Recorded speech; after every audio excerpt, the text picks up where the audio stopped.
The equality myth, social decay, and end times. Again, be prepared to go on tangents with me from the earthly to the spiritual. Males and females always had a mutual respect for each other based on differences. When this changed, social decay began. An example of females and males being different? Scientists have observed foreign genetic materials in females during autopsies. They concluded that because females are designed to accept genetic materials from males during sex, males permanently left their DNA behind. The more partners the female had, the more diverse DNA found. Perhaps this is why virgin females were so cherished. Males and females are physically and mentally different. Take, for example, men's and women's chest divisions. During war times, females were liabilities when captured, as they are also far more likely to release classified information than males. Thus, females are falsely empowered in fiction, such as movies, to be more like males.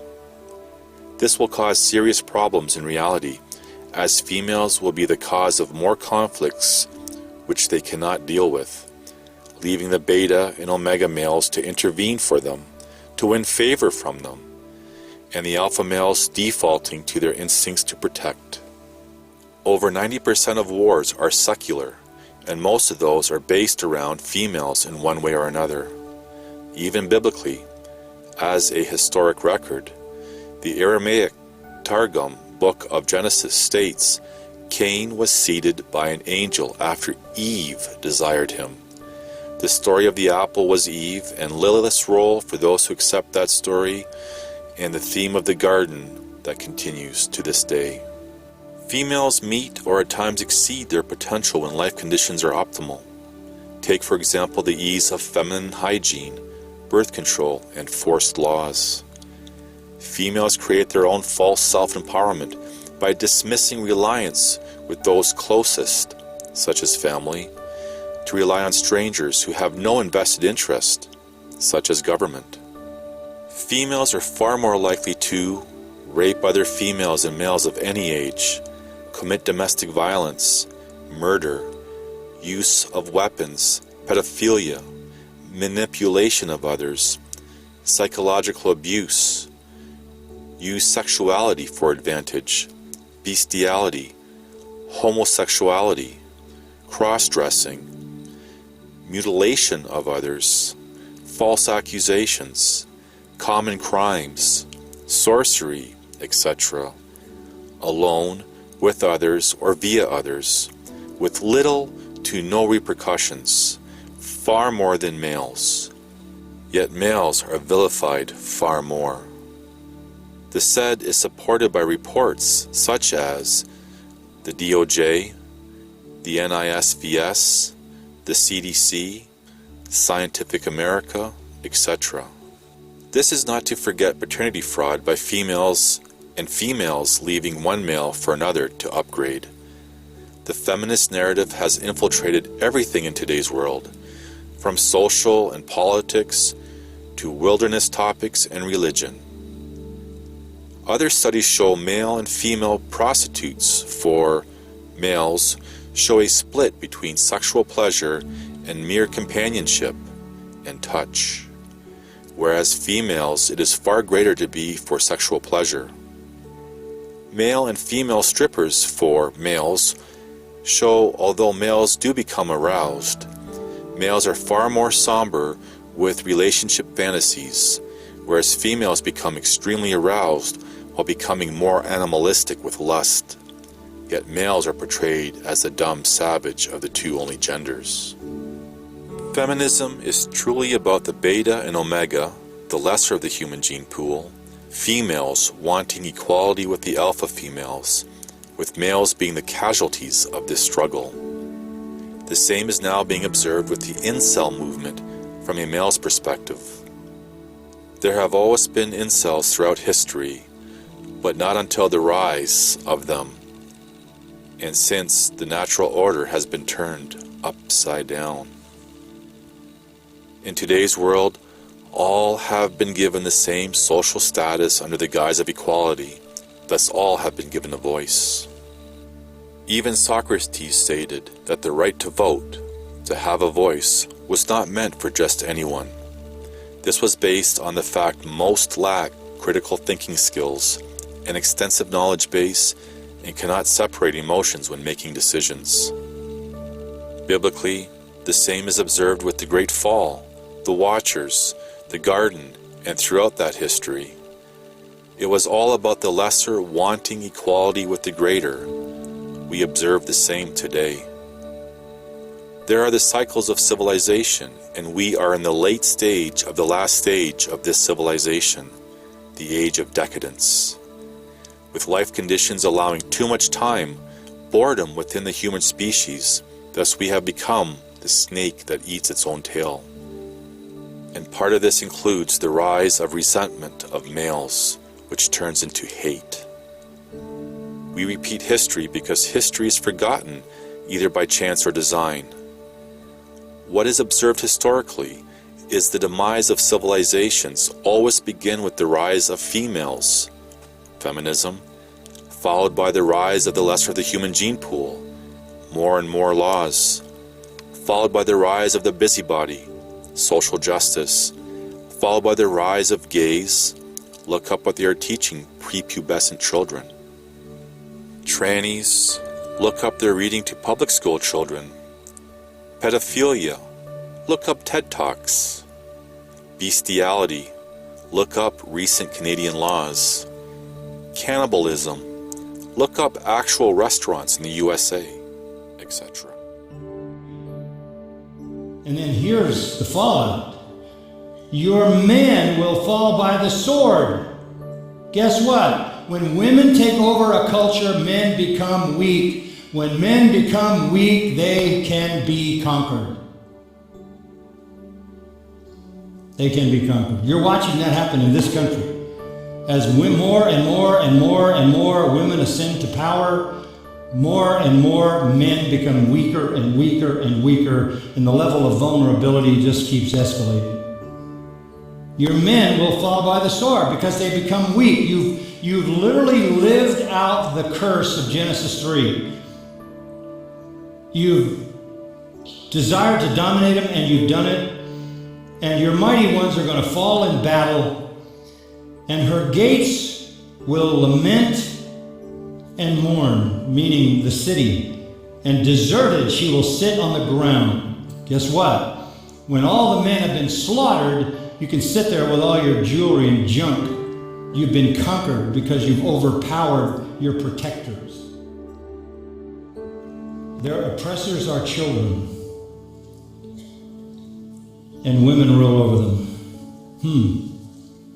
Now that's not intended to be anti-woman any more than it's anti-children. Let me tell you something. If children are in charge, we're in trouble.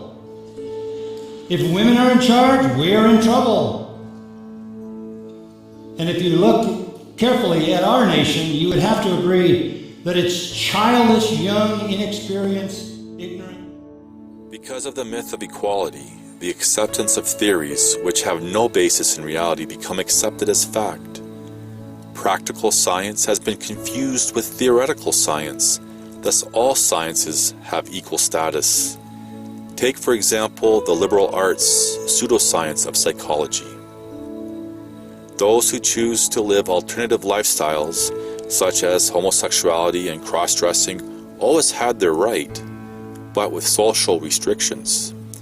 These social conditions were to keep peace and prosperity that were based on normalcy. Benefits were given to male and female unions because they produced offspring, which ensured the survival and prosperity of the human species. All this changed when sex became about recreation and not procreation, and marriage became about love first. Never make decisions based on emotions. The lesser of the human gene pool became the majority. This is partly based on poor breeding practices due to poor vetting practices during courtship and social conditioning. The more ambitious ones obtain various positions of authority. Most people are conditioned to make decisions based on feelings, which clouds perceptions and inhibits critical thinking skills. Marriage too has become a victim of feelings first. To act on love only, make a decision based on love, expect to have love always, and to seek that feeling of when love was new. This is why the types of governance sought today prevail, because most cannot do for themselves. A republic means 99% cannot take away the rights of 1%. Democracy means 51% can take away the rights of 49%. Democracy goes hand in hand with capitalism, and capitalism are corporations. Corporations are dictatorships and lead to socialism. All levels of government are corporations. Socialism prevails as the populace is micro-fragmented with divisions. Take, for example, social justice, political correctness, etc. Everyone has been socially conditioned to repeat rights and freedoms. But rights and freedoms to do what exactly? Anything? Anything means anarchy. Everyone wants democracy, which is liberalism, leftism, without knowing what it means. Liberalism is so ingrained into most everyone they cannot see it. Even the most conservative type has been affected. For example, as stated, the liberal arts include pseudosciences like psychology and theoretical sciences confused with practical sciences, and these things are accepted as reality. All this paves the way for law to become as theoretical mathematics, neither having a basis in reality. This is why research has shown over 50% of people convicted are actually innocent. The few stories we hear of are only a tiny fraction of what happens daily, in part because people have diverted responsibility and accountability, thus rely on authoritative governing bodies to have solutions. Thus authority is pressured to make promises they cannot keep.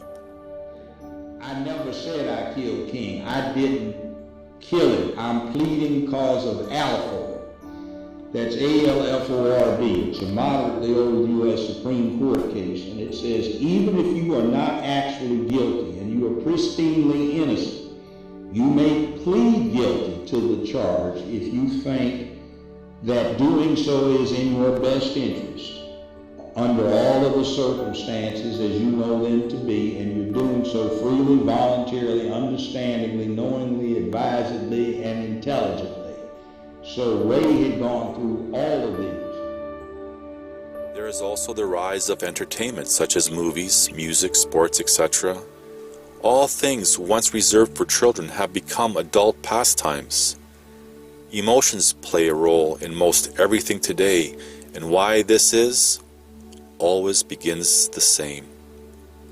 Movies have socially conditioned people to see good as evil and evil as good. Take, for example, the so-called good guys in movies, who fight those who wish to maintain order and peace.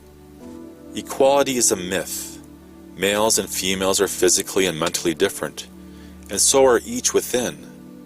So are all races and each within. Race is a politically correct way of saying subspecies. To my surprise, geneticists quietly say there are enough differences that it is amazing crossbreeding occurs. Research this for yourself, as these are not my words. Even according to the biblical Aramaic Targum book of Genesis, it references the separate creation of each race, and not stating or implying one is superior to the other. A Japanese researcher recently wrote that the Japanese do not excel at inventing, but do excel at improving inventions. Caucasians excel at inventing, but not at improving inventions. What he stated about the others created much controversy for himself. This does not state or imply one is better than the other. This would depend on what outcome is sought. Civilizations rise and fall with others taking over the ones that have fallen via infiltration, also known as multiculturalism, which is sold as diversity. Every race and within each have risen, fallen, been slave owners, and have been enslaved. Many speak about biblical scriptures speaking of such things as slavery, animal sacrifice, etc., as if it enforces these things. Forgetting these things do not state or imply they will not be judged by their deeds. These things were petitioned by a group of human beings to the Most High, not the other way around. And it does state they will be judged by these deeds. One must also remember that, for example, slaves of that time were different. They voluntarily sold themselves for a period of time with something in return, like land or livestock. When Scripture said destroy them all, then later said not to marry them means all does not mean literally. And those who were destroyed had time not to be the poison for the rest. Any reference to these things are merely addressing the free will of the human species. Evil is the price of free will. This expands into if some of the historic actions of the Most High were right or wrong, as if human beings are in any position to judge. Many talk about the spiritual, yet cannot grasp the earthly, which is far easier to grasp. Some may even say the earthly is not as important as the spiritual. If this were true, there would be no need to be here. We did not choose to be here, but where we go from here. Life is about survival, and all things have the right to life. However, survival is not a right, or the world wouldn't be as it is. The key is to survive without compromising self, as what we do in life echoes for eternity. And how do you wish to be remembered? Judged? Rhetorically asked. There are many layers to peel back and awake from. Many who believe they are awake may awake to one or two things, yet remain in slumber. Most are oblivious. There are 4 types of people. There are the wise, the few, who have overall knowledge and understanding. There are the intellectuals, the some, who complicate the uncomplicated. There are the educated, the many, who are indoctrined. And then there are the rest, the most, who do not understand the said. The wise tend to want to be left alone. The intellectual and the educated wish to be the wise, thus resentment of them. The rest simply carry on obliviously. The layers to awake from are many. The following may further lose more of you.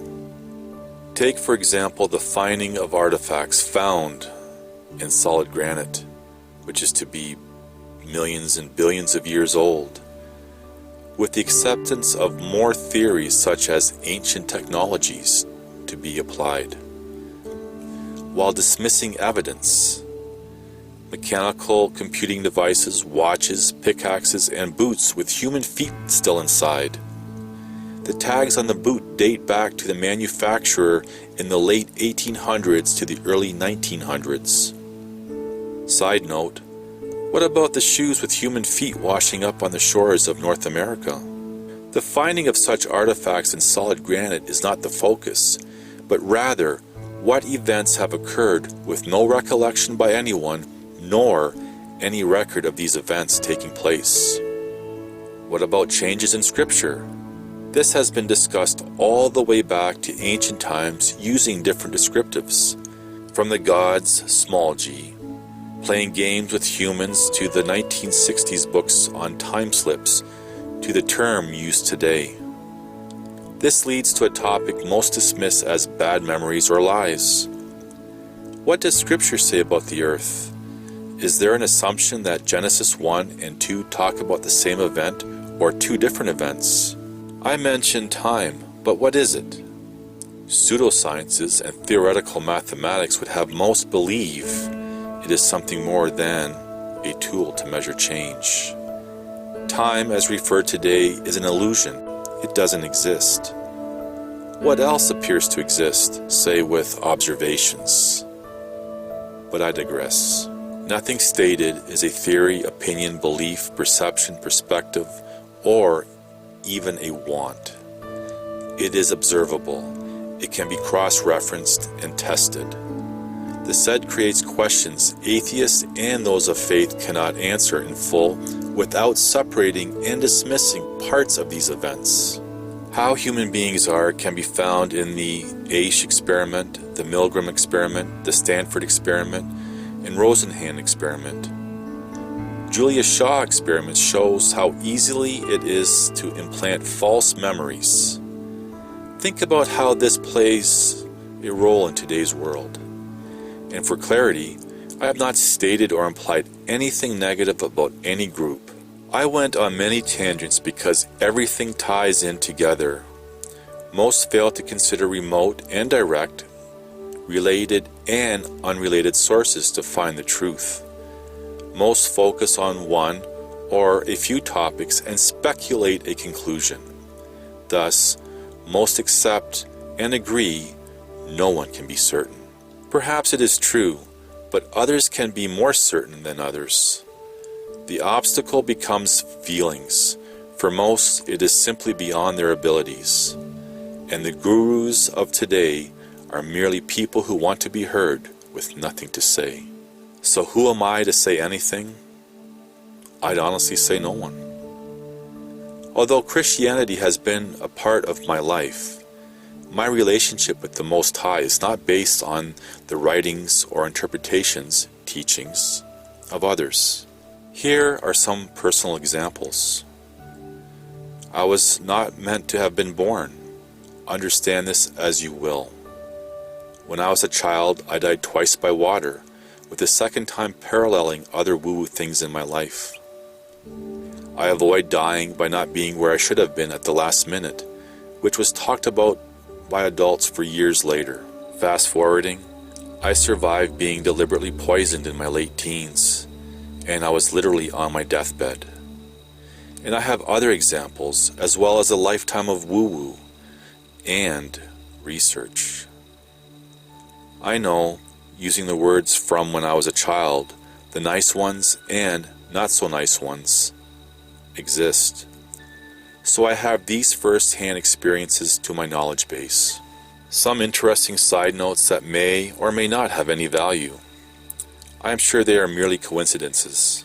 When I was a young child, I heard of a family legend about our family name fleeing the region of ancient Sumer a few thousand years ago. I never gave this much thought until later in life. My known family comes from Central and Eastern Europe, and I was born in Canada. In my early 30s, I came across an island off the coast of what was ancient Sumer, with my last name. I learned of a corporation in the general area of ancient Sumer with my last name, and if I recall correctly, it had something to do with lasers. There was also an online role-playing video game, which I never played, called The Land of, and my last name. The details of the game really stood out for me. In my early 40s, I was in a random convenience store, and a random guy with a strong accent asked me for my name. I told him, and he asked how I spell it. I told him, and he said a letter was dropped from my ancient name. He went on to tell me there is an ancient city in an ancient province with my last name that still stands to this day. He insisted I look this up before leaving, not to be seen again. Apparently, my name means fortress, or warrior for truth and justice. Fairly recently in my life, I knew some people who are from the general area of ancient Sumer. I asked a young lady who worked there if she heard of my name. She was surprised and said she heard of it, but wasn't sure of its significance. She said definitely older people would know for sure. I was surprised by her reaction and response, thinking it was just a name. Professionally, in my 50 years to date, I worked in corrections, but not as a CO, more in the pseudoscience of psychology department, while having another government position and businesses simultaneously, to having a great career in law as agent with a placement in offers prosecuting and revolutionizing the debt recovery world using litigation. It was during this time I briefly walked with the elite types of the world and learned things most deem as conspiracies, all while having the status of a peace officer when process serving and supply teaching public schools when I had time, to working in the mental health industry and former published author, to what I have been dealing with for the past 7 years to date, whistleblowing about police, judicial, and political corruption and injustice, while trying to keep myself out of prison for fighting for truth and justice, not only for me, but for everyone. So I have these first-hand experiences to my knowledge base. Peace be with you.